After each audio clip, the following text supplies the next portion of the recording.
지금 장이 빠진 게 러시아 때문에 빠졌는지 심리 때문에 빠졌는지도 의심해 볼 만한 일입니다. 지난주에 러시아가 깨운 산업 중에 한 곳이 또 거기에요. 조선. 적어도 뭐 손절면 아니더라도 봉합 수준에 그래서 나올 수 있는 용기도 필요하고요. 근데 적어도 그 섹터에 대한 확신이 있으면 저는 기다릴 수 있다고 봐요. 근데 그러니까 현대차, 기아, 자동차주도 뭐 자동차 반도체 때문에 이렇게 궁저럭쿵 해가지고 또 많이들 또 이제 또 기다려야 되는구나라고 네네. 했는데 그나마 또 뭐 러시아 문제 때문에 또 무너졌죠. 빠지고 예. 참 힘든 거죠. 그동안 현대차는 그래도 잘 선방했네요. 기아도 그렇고. 뭐 오늘 좀 고무적인 부분이요. 현대차가 장중에 마이너스 3.5%까지 갔었거든요. 그러니까 아까 많이 빠지는 걸 봤었는데 올라왔네요. 그러니까 0.5% 플러스로 끝났으니까는 밑거래가 단 거예요. 나름 현대차는. 그러면 여기서 말을 좀 의미 부여를 하고 싶으신 분들은 매우 고무적이다 얘기를 합니다. 왜냐하면 우크라이나 사태 좀 해결된 거 전혀 없는데 현대차가 빠졌었던 이유는 아마 많은 방송 얘기를 하셨을 거예요. 러시아 비중이 현대차 기준 3% 정도 매출 비중으로 기아차 기준 5% 정도 기준입니다. 작년 21년도 매출액 기준이고요. 러시아 내 점유율은 20% 정도 된다고 하고요. 그러면은 심리적인 주가는 그럼 3%만 빠지면 되죠. 편하게 얘기를 하면은. 근데 심리적인 부분이 더 안 좋고 그렇죠. 뭔가 이것들이 파생돼서 다른 뭔가 원자재 시장도 건드릴 수도 있고 그러면은 힘들지 않겠느냐 이런 것 때문인데 오늘 플러스가 난다 이거죠. 그러면 지금 장이 빠진 게 러시아 때문에 빠졌는지 심리 때문에 빠졌는지도 의심해 볼 만한 일입니다. 만약에 오늘 매수를 들어온 주체가 예를 들어서 개인 투자자라면 개인 투자 들어왔죠. 그러면 이게 아직 해결된 건 없는데 저가 매수 측면인지 이거를 저는 모르겠거든요. 아직은. 그 외국인이 계속 팔고 있다라는 게 좀 네. 기분이 나쁘네요. 네네. 그래도 기관은 뭐 중간중간 하루는 샀다 팔았다 이걸 하니까 방향성을 못 잡았다 이렇게 생각이 되는데 외국인은 그냥 끊임없이 파니까. 그러니까 이게 좀 안타까운 점이 기본적으로 물려있던 빠져있는 주식을 살 때는 이렇게 막 떨어질 때가 아니고 떨어지다가 옆으로 수렴하는 기간이 무조건 필요하거든요. 근데 이 수렴하는 기간이 지금은 현대차 기준으로 아직은 나오지 않았으니까 그건 맞습니다. 전 누구보다 빨리 현대차가 올랐으면 하는 바람을 가지고 있는데 왜냐하면 자동차주 물리신 분들이 한두 분이 아니거든요. 그렇죠. 예, 그래서 빨리 올랐으면은 왜냐하면 현대차, 기아차만 그러니까 예전에는 삼성전자, 하이닉스였거든요. 작년에. 그렇죠. 근데 만약에 이제 하이닉스 때문에 어느 정도 빠져나오셨을 거예요, 투자자분들은. 근데 현대차라는 기아차 이런 쪽 자동차만 빠져나오시더라도 계좌 안에서 현금이 꽤 생기실 겁니다. 근데 당장은 좀 어려울 수 있으니까 그치. 일단 그럴 수 있고요. 어쨌든 이제 지금 아까 이제 원전 관련주를 얘기 드리면서 자동차까지 넘어왔는데 지금 대부분의 투자자분들부터 시작해서 장이 지금 2,700이라 칠게 2,700에서 올라오긴 했지만 올라온 것도 아니고요. 그러더라도 유의미한 계좌 상황이 있는 계좌들은 제가 보기엔 거의 없다. 그래서 여러분들만 그런 것이 아니고 다 그런 거고 펀드 매니저도. 네, 다 똑같고요. 근데 요게 위안을 드리는 게 아니고요. 그들은 손절매를 자주 칩니다. 그렇죠. 예, 외국인이든 기관이든 자주 치는데 그걸 바꾸거든요, 종목들을. 바꾸는데 바꾼 종목들도 솔직히 제가 수급도 살펴보면은 썩 좋지 않았습니다. 좋지 않았기 때문에 그걸 좀 위안 삼고 생각을 해보셨으면 어떨까 이렇게 말씀드리겠습니다. 네, 알겠습니다. 자, 일단 경제 제재를 러시아에게 하면서 네. 앞으로 이제 어떤 식으로 흘러갈지는 모르겠으나 어쨌건 이제 좀 에너지 시장이 네. 흔들린단 말이죠. 급등하고 있고. 네네. 그러면서 이제 자연스럽게 신재생 에너지에 대한 이야기들이 나오고 있어요. 어떻게 봐야 될까요? 일단 이것도 제가 이 논리 형성 과정이 정말로 재밌다라고 생각을 하는 게 러시아 사태가 터져서 그 전에 전조 현상이 있을 때 유가가 많이 올랐거든요. 어차피 많이 올랐었고 천연가스 가격도 급등을 하고 있었는데 좀 더 급등이 하긴 한 건데 왜 이런 생각을 못했나 모르겠어요. 유가가 오르고 천연가스 가격이 급등을 하면 유가라든지 천연가스는 전통 에너지 그러면 다시 친환경, 친재생 에너지로 시장이 쏠릴 수밖에 없지 않을까라는 생각을 다 했을 겁니다. 다 했는데 왜 매수를 못했겠습니까? 시세가 안 움직이니까 못한 거죠. 이 논리로 되는 거예요. 물론 저기 독일에서도 천연가스, 그러니까 러시아의 천연가스 수입량이 거의 40% 넘는다 하더라고요. 그렇죠. 예, 그러니까는 와 정말 독일이 당장 전화할 수 없긴 하지만 코리아에 있는 풍력 혹은 원전이라든지 혹은 수소, 태양광 이런 쪽이 작년이 아니고 재작년 주도주였거든요. 2년 전 주도주였습니다. 작년에는요 빠지기만 했으니까 1년 넘게 빠졌죠. 그렇죠. 예, 그래서 지금 그 각 섹터에 속한 개별 종목들의 밸류에이션을 열어보면은요 솔직히 손 안 나갑니다. 왜냐하면 옛날에 미리 오른 것도 있고요. 하지만 지금 입장에서는 뭐 잠깐 차트 잠깐 보여주시면은요. 지금 CS 윈드가 작년 2월달 고점이 10만 원이 넘거든요. 근데 지금 지난주 금요일 날 15% 올랐습니다. 그래도 5만 9천 원입니다. 네. 그러면은 밑에서 많이 올랐음에도 불구하고 고점 대비해서는 40% 깨져 있는 상황이에요. 그러면 밸류에이션 메리트는 없는데 가격 메리트는 있는 겁니다. 그러니까는 좀 여러분 진짜 별로 안 좋아요. 네. 네, 비싸니까는. 그런데 이런 쪽으로 쏠리는 거예요. 쏠리면 어떤 식으로 생각이 드냐면 아 다시 이쪽으로 쏠릴 수 있겠구나라고 생각이 드는 겁니다. 그러면 투자자분들에서 아까 제가 원전이랑은 조금 다른 경우인데 원전은요 이미 그런 이슈들 때문에 미리 쳤기 때문에 우리가 손을 못 잡는다 치면은 막상 가격적으로 메리트가 있는 이쪽 같은 경우는 중간중간에 한번 매매 타점을 잡아봐도 지금 수준에서는 소위 물리더라도 한 번 정도는 매도할 기회를 주지 않을까라는 거예요. 정말 이 기회는 나올 수가 있거든요. 이게 가격적인 메리트입니다. 왜냐하면 지금 시장에서 봤을 때는 가격대가 높은 종목들 같은 경우는 소위 차트가 신고가라든지 이런 것들 이런 종목들 같은 경우는 매매하기가 어렵습니다. 그렇죠. 예. 왜냐면 아까도 얘기했지만 우리 사면 물리거든. 맞아요. 그러면 물려도 낮은 가격에서 물리면 그래도 좀 기대감이 있는데 맞아요. 높은 데서 물리면 이게 하염없이 하락을 해버리니까. 맞습니다. 그러니까 이게 정확하게 얘기 잘 해주셨고요. 그러니까 이게 근데 무슨 유명한 여기 나와가지고 신재생 에너지 한번 들어가라 얘기하느냐라고 하실 수 있어요. 그럼 안 하시면 됩니다. 마음에 안 드시면. 그런데 지금 가격적으로 메리트가 있는 쪽이 이쪽이 조금 보인다는 거고 요 논리는요. 제가 지난주에 왔을 때 엔터 콘텐츠 말씀드렸잖아요. 네네. 움직이긴 했거든요. 그쪽 그런 논리랑 비슷합니다. 서두에 기억하시죠? 제 기준 어떤 섹터가 오르고 빠지고 섹터를 설명드리는 게 아니고 제 기준에서 봤을 때는 움직이고 빠지고가 뭐가 선택이 되는지인 것 같은 거예요. 제가. 그 서두는 이미 시장에서는 거래대금도 작고 시장에 대한 확신이 없으니까는 섹터가 중첩적으로 연속성이 없기 때문에 그나마 메리트가 있는 쪽으로 잠깐 쏠렸다가 빠지는 경우가 있기 때문에 그러면 한 번 정도 나름 가격 메리트가 있는 이런 쪽에서 종목을 한번 골라보는 것도 일종의 지금 종목에 대한 부분이라고 될 수가 있는 거고 뭐 어떤 종목 해야 된다 이거는 말씀이 좀 어렵습니다. 어렵지만은 각종 공부하시면서 이 종목이 실적이 좋다. 약간 팁스 하나 말씀드리자면 빠지기 전에 그 섹터가 전반적으로 빠지기 전에 가장 강했던 종목 그 섹터 안에 종목이 있잖아요. 그 종목이 다시 주도주가 될 확률이 높습니다. 네. 그거는 좀 힌트 삼아 말씀드릴 테니까는 그런 종목 좀 별로 안 빠져 있거든요. 근데 그 섹터는 그거 먼저 가요. 또 그러니까 일단 그거는 참고 삼아 말씀을 드리고요. 저희 그 신재생 에너지 말씀을 드렸는데 지난주에 러시아가 깨운 산업 중에 한 곳이 또 거기에요. 조선. 조선. 네. 그러니까 조선주가 참 우리 폭등했죠. 지난주에 그때. 폭등을 했는데 이것도 작년에도 수주 사상 최대, 올해도 사상 최대입니다.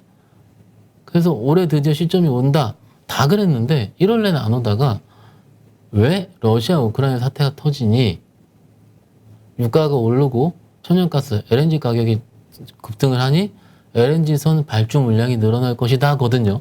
그렇죠. 이제 파이프라인 안 쓰면 예. 미국에서 수입을 해야 되니 굉장히 심플한 논리인데 그러니까 저 말하는 제 입장에 봤을 때 듣는 여러분들 입장에서 쟤 나와가지고 그렇게 쉽게 얘기할 수 있느냐. 나는 1년 반 동안 물려있는데 그 얘기는 똑같이 했었다. 그러면 제가 할 말이 없어요. 그런데 이번에는 이 사태가 깨운 거죠. 왜 이런 말씀을 드리자면 가끔은요. 어떤 섹터가 깨어나기 위한 상황이 그 당시에는 우리가 뭔가 말도 안 되게 되는 사건들로 깨어나는 경우가 있습니다. 마치 몇 년 전에 폭스바겐 화재 사건이 있으면서 2차 전지가 태어났던 것처럼 이런 식으로 갑작스럽게 지금 러시아 사태 빨리 해결됐으면 우리거밖에 생각을 안 하잖아요. 장이 좋아져야 되니까. 그런데 이거가 조선주를 깨운 거거든요. 그러면 이게 연속적으로 갈지는 추후 그 우크라이나 시황을 보긴 봐야 되겠지만 적어도 한 번 정도는 최근 한 6개월 안에 물리신 분들이 엑시트할 수 있는 기회는 됐어요. 지난주 금요일이. 제가 좀 댓글을 좀 읽어보니까 내가 지금 뭘 팔라고 다 마이너스니까요. 뭘 그렇죠. 팔라고 기대하고 기다리고 있는데 조선주 겨우 나왔어야 하시는 분 댓글이 되게 많더라고요. 그리고서 또 물어보시는 게 더 살까요? 그게 아니고요. 일단 현금화하고 기다리세요. 그러니까 지금 어떤 이유로인가 급등하면 네. 그게 상승의 시작이라고 생각하고 네. 더 물을 타든지 뭐 이렇게 생각하는 분도 있는데 그러지 말고 그때는 나오자. 일정 부분 일부라도 이게 만약에 현금이 많은 계좌라면 배팅을 할 수 있습니다. 드디어 이 스타트 인정. 드디어 시작할 수 있겠구나 하는데 현금이 전혀 없는 계좌. 막 저번에도 말씀드렸죠. 1억 계좌에 25만 7,131원 현금이 있습니다.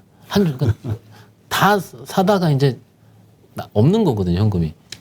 그러면은 그런 계좌들을 제가 상담하면 일단 나오세요라고 얘기를 하거든요. 그러면 그때 얘기하는 게 더 안 가요입니다. 더 안 가, 그러니까 죄송한데 더 안 가요가 중요한 게 아닙니다라고 또 말씀을 드려요. 왜냐면 현금이 조금이라도 있어야 10%라도 있어야지 다음번에 빠질 때 덜 빠지는 거고요. 왜냐면 장이 또 깨져버리면 100%에 빠지는 것보다 90%에 빠지는 게 덜 깨지는 겁니다. 그리고 다시 장이 좋아져서 내가 하고 싶은 섹터가 보이면 그 10%로 들어가야죠. 근데 못 들어가니까 적어도 이번 기회에 만드셔야 됩니다. 라고 제가 얘기를 했습니다. 했는데 오늘 비슷한 얘기를 낮에 딱 얘기를 딴 방송 가서 얘기를 하니까는 뭐 분께서 지금은 주식을 절대 팔면 안 된다라는 거예요. 저랑 친한 분이긴 한데 이게 웃긴 거예요. 주식을 절대 팔면 안 된다. 2,700포인트에서 주식을 절대 팔면 안 된다. 어떤 종목을 어떻게 갖고 있는지 모르는 상황에서 그런 얘기를 하면 안 되거든요. 근데 제가 말씀드린 기준은요. 내가 갖고 있는 종목이 소위 비자발적으로 장투를 하고 있는데 엑시트할 수 있는 기회가 비자발적인 장투였다면 오면은 감사해야죠. 감사하고 일단 나와서 어느 정도 현금하고 다시 공부를 시작하든 해야 되는 건데 조선주가 안 간다 이 논리 아닙니다. 두산중공업, 원전주가 안 간다 이거 절대 아니에요. 하지만 적어도 이렇게 한 번씩 툭툭 튈 때 조금씩 줄여가면서 그 만약에 1억 중에서 3천만 원 있으면 1,000만 원 정도 현금할 수 있는 거죠 편하게. 그렇죠. 예, 두산중공업 좋아하시는 분들 되게 많거든요. 두산중공업 신주인수급 물량 나올 수도 있습니다. 제가 날짜까지 확인을 제대로 못 해봤는데 또 이제 유상증 물량 상장하고 그러면 또 밀리거든요. 그러면은 조금은 현금화할 수 있는 그런 계기를 마련했으면 좋겠다라고 아마 제가 나올 때마다 이런 식으로 말씀을 드릴 겁니다. 그게 맞습니다. 예. 알겠습니다. 하여튼 또 이 방송 듣고 또 오늘 신규 매수하신 분들 밤잠 못 주무실 수도 있을 것 같은데 하여튼 이러한 관점도 있다라는 걸 생각하시고 어떤 리스크를 얼마나 가져갈지. 그럼요. 예. 왜냐하면 이렇게 사시는 분들이 우리가 손절을 잘못해가지고 자신의 생각과 틀릴 때는 단기 투자를 하시는 분들이라면 빨리 대응을 해야 되는데 이게 물리면 장기 투자 관점으로 가니까. 그러니까 그게 진짜 무서운 겁니다. 물리면 장기 투자 가는 게. 근데 적어도 그 섹터에 대한 확신이 있으면 저는 기다릴 수 있다고 봐요. 근데 그 투자라는 것 자체가 그냥 지금 움직이는 거를 왔다 갔다 하면서 그냥 쫓아가는 매매였다면은 오늘 틀리다면 적어도 내일 연속성이 없다면은 적어도 뭐 손절면 아니더라도 봉합 수준에 그래서 나올 수 있는 용기도 필요하고요. 제가 어떤 분한테 이런 얘기를 들었는데 주식을 공부를 하다 보면 어떤 분은 내가 산 본전에 파는 연습을 해야 된다라고 하시는 분들도 있습니다. 뭐 이렇게 투자자분들이 꽤 많이 하시는 분들 입장에서는 내가 산 가격에 팔 수 있는 연습을 해야 된다. 매매하는 것도 이런 부분도 있기 때문에 참고 삼아 말씀을 드리고 있습니다. 네, 알겠습니다. 자, 그럼 이번엔 우리 리오프닝주 얘기해 볼까요? 네네. 지금 한국도 뭐 일시적이긴 하지만 네. 뭐 정치적으로 해석하시는 분들도 있긴 하지만 어쨌건 지금 방역 규제가 좀 완화가 되죠. 네. 이건 뭐 미국도 마스크 벗었고 뭐 영국도 끝났고 이미 방역 해제했으니까 이제 본격적인 리오프닝 오는 거 아니야? 그런데 리오프닝도 워낙 그 섹터가 많다 보니까 이번이 몇 번째 순서냐? 네. 왜냐면 다 올랐거든 많이. 예. 요거를 좀 정리를 해드리자면 일단은 우리가 요건 제 의견보다는 이제 섹터 애널리스트 의견을 일부 제가 인용을 해보도록 하겠습니다. 우리가 알고 있는 유통, 화장품, 유통업종 있잖아요. 유통업종의 대표적인 리오프닝 섹터는요, 백화점일 거예요. 백화점을 어떻게 보시면 되냐면은 만약에 우리가 이제 트래블 버블이라든지 글로벌 여행 재개가 되기 전까지는 신세계라든지 현대백화점 같은 백화점 업체가 좋을 수도 있습니다. 지금 정도 시즌이긴 하죠. 그런데 만약에 내일부터 혹은 다다음 주부터 한 달 후부터 글로벌 여행이 재개된다 하면은 아마도 면세 업종이 수혜를 가질 겁니다. 이유는 백화점 수요가 해외여행으로 이전이 되잖아요. 그렇죠. 이전이 되면은 그것은 주식시장에서 가장 안 좋은 감익 사유가 됩니다. 감익이 제일 안 좋은 거거든요. 그러니까 실적 훼손이 불가피하기 때문에 백화점 업체들의 주가 상승을 뭔가 추가적으로 연속적으로 대세적으로 보기에는 약간은 어려울 수 있다라는 부분이고, 그래서 혹시라도 저 밑에서 백화점을 사셨던 분들이 계시다면은 뭔가 그런 여행 재개 수요가 나오기 전에 혹은 그런 시그널이 보이면은 일정 부분 뭐 다 매도는 아니더라도 차익 실현 관점을 조금 지금 미리 말씀을 드리는 거고요. 그게 맞고요. 그 다음에 재개가 되면은 호텔 신라 같은 면세점이 좋아진다. 이거 이렇게 되는 거예요. 그런데 여기서 조금 더 들어가서 이제 온라인 유통시장 보면은 작년에 쿠팡이 다 먹은 것 같습니다, 거의. 그래서 업계 2위가 이베이 코리아인데 이베이 코리아 매출 진장률이 이렇게 높진 않고요. 그냥 압도적으로 쿠팡이 매출 점유율이 많이 있는데 작년에 가장 많이 투자한 것이 롯데, 신세계, GS 이런 쪽이에요. GS 리테일 이쪽이거든요. 근데 그쪽에 대한 실적의 가시성이 아직은 안 나오고 있는 상황이거든요. 그래서 온라인 유통을 포함한 업체들 같은 경우는 그러니까 편하게 그냥 이마트 있잖아요. 그렇죠. 이마트가 지난주에 자사주 공시를 했습니다. 1,500억 정도인가요? 그게 아마 시가총액 정도의 한 3% 정도 될 텐데 오르긴 올랐었죠. 그런데 온라인 사업 비용 때문에 추가적인 매출이라든지 이익 성장을 보기는 일단 지금 약간 어려운 상황이라고 합니다. 그러니 이거를 파시라 사시라 이런 거 아니지만은 그러더라도 뭔가 주식을 들고 있으려면은 지금보다 리오프닝 돼서도 더 좋아져야 되는데 그렇죠. 막상 여러분들이 그러니까 요거는 근데 상식선일 수 있어요. 제가 왜 아는 거 얘기하냐 할 수 있는데 혹시라도 요런 메커니즘을 모르시는 분들이 있으면은 조금 아시는 게 좋을 것 같아요. 참고삼아 말씀을 드리고 있습니다. 예. 네. 진짜 우리 이마트 뭐 이런 유통주 얘기를 했으니까 네. 현대백화점 네. 그 주주분들이 왜 이렇게 안 움직이냐. 진짜 현대백화점 근데 어떻게 한번 좀 종목 상담을 잠깐 한번 좀 볼까요? 네. 아까 제가 못 해드린 게 생각이 갑자기 나네. 현대백화점 지금 자리 보시면은 그래도 무난한 자리긴 합니다. 이 정도면 쌍바닥을 이룬 다음에 좀 올라 있고, 근데 지금 2월 달에 솔직히 얘기를 해볼게요. 2월 달에 초에 잡았으면은요 74,500원대 잡았거든요. 그렇죠. 오늘 77,800원이면 4% 3% 수익입니다. 그러니까. 예, 그러면은 물론 3, 4%가 대단하다고 얘기하실 수도 있는데 제 기준에서는 다른 주식들 들고 있으신 분들 입장에서 3, 4% 수익이 얼만큼 계좌상에 플러스로 작용할 수 있겠느냐 이 말씀을 좀 드리는 거예요. 이게 온라인 내수 종목들이 대부분 이런 궤적을 띄거든요. 그래서 이런 섹터는 좀 길게 바라봐야 되는데 막상 길게 바라보더라도 솔직히 오른 게 없어요, 거의. 그러니까요. 오히려 작년에 올랐지 올해는요 리오프닝 실질적으로 시작되고 현대백화점 뭐 MZ 세대들 많이 다녀갔다라는 기사도 굉장히 많이 있잖아요. 그러더라도 실질적으로 주가 측면에서 봤을 때는 그렇게 썩 아웃퍼폼하기가 좀 어렵다는 겁니다. 예. 그러니까 아마 기억에 작년에 그 여의도 현대백화점 더 현대, 오픈하면서 예. 그냥 화제가 되면서 주가가 그렇죠. 확 올라갔던 것 같아요. 근데 그 그때가- 이후로 그냥 쭉 흘러내리는. 그때 작년 5월에서 6월 사이거든요. 그때 보면 요때입니다. 요때. 그때 보면은 이때가 진짜 좋았어요. 근데 저는 이때는 매매할 만 했다고 생각을 합니다. 그러면 지금 입장에 봤을 때 오히려 리오픈이 시작되는 것보다 시작되기 전에 기대감이 있었을 때의 주가가 훨씬 더 강력하다는 걸 우리가 볼 수 있는 거죠. 막상 올라온 궤적을 보면 지금은 여기입니다. 요 정도니까는요. 그래서 일단 추가적인 매수세는 조금 더 될 가능성이 높으나 작년 고점 수준이 뭐 9만 원대라든지 9만 5천 원대를 한 번에 트라이 하겠다 이런 부분은 죄송하지만 조금 시간이 걸릴 것 같고요. 걸릴 것 같으니까는 그런 부분 참고하시면 어떨까 이렇게 말씀드릴 수 있겠습니다. 네, 알겠습니다.